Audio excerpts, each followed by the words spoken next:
Kishinchand, the DMD at at IDBI Bank, also joins in on the show right now. Suresh, hi, morning. Good to have you on the show.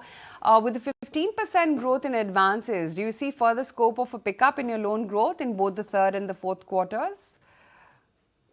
So we have a corporate book and the retail book. On the retail book, we have been growing at 10 to 12%. And on the corporate book, we have been growing at the 22%. So put together, it is about 15%.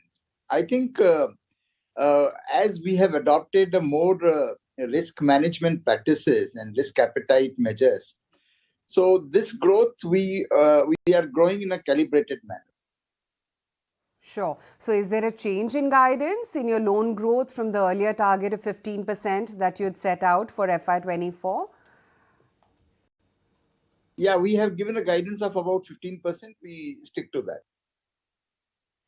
Do you see pressure on the liability side, and what percentage of your deposits have re-rated, and what part of your deposit base is yet to get re-rated?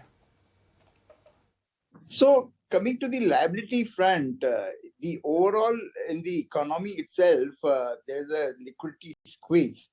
And now, we have to see in a different perspective. If you see 2 years ago when there was a pandemic, the deposits or liabilities have risen across the board. And thereafter, the people have started discretionary spending, as well as the investment preference has also gone change.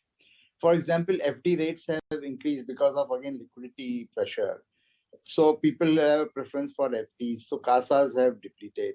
The second is mutual fund growth is quite robust. So that is also happening, and there's a shift of the deposits there. So while deposits are available, but the cost is going up. At our bank, we have adopted a very balanced approach. We do need-based only. So presently, the liquidity is good.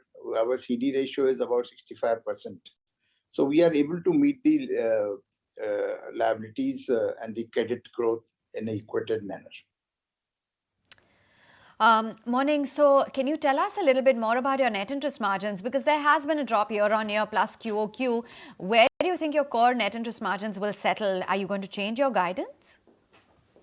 See, NIMs, if you look at, there are two NIMs. One we have, that's a book NIM, which is 4.33. It was at 5.80 also some time back. It has reduced, or it has been, up and down. It is essentially because of the one-time items or exceptional items. Last time the NIMs were high because there was a recovery of interest in one large NPA account. But my core NIM, which we calculate separately, coming from the operations, which was 3.94 previous quarter, has remained same 3.94 this quarter also. So this has come with the control on the cost of deposits and cost of funds, which has been controlled. Otherwise, the NIMs are slightly under pressure, but we could manage to stay at the same level. Sure. We saw about 1190 crores worth of your provisions in the first quarter. You've now revised it to 227 in the second quarter. Why is there such a large variance when it comes to your provisioning? See, provisions, you have to see from both. It's a combined figure which comes in the balance sheet or the P&L. There are certain provisions which are reversed because of the recovery. There are certain provisions which are made. But our slippages ratio has been quite controlled. And even the SMA numbers are so low. So provisions that way are not the much.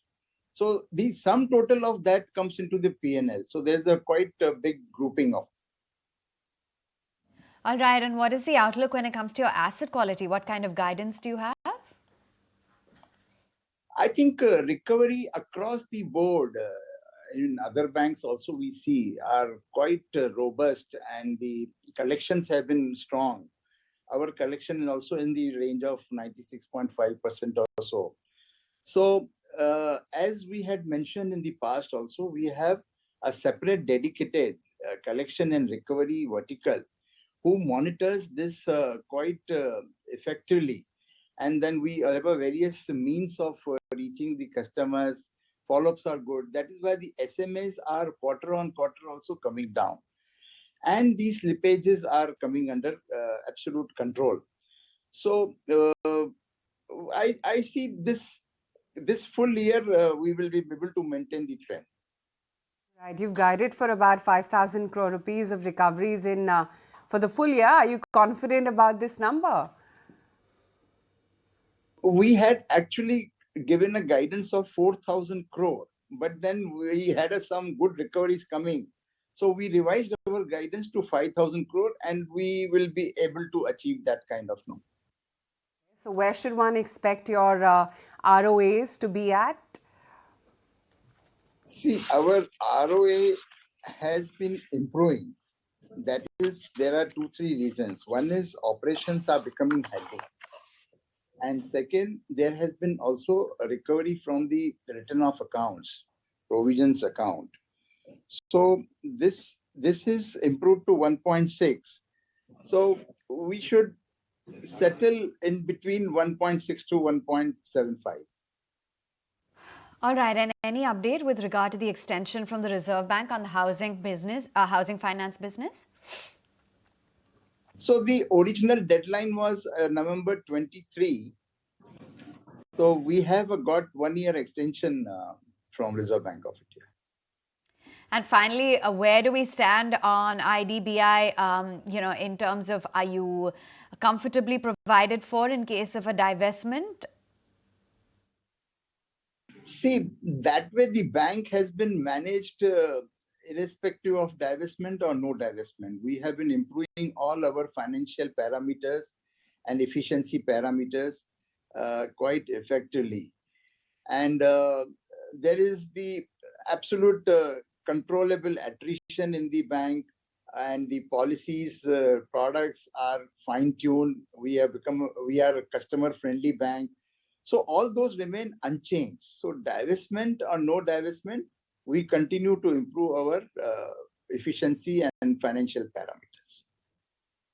Right, great to have you on the show. Thanks so much for highlighting how IDBI Bank's performance has been in the quarter gone by and what's the visibility going forward. Still under pressure for equity markets.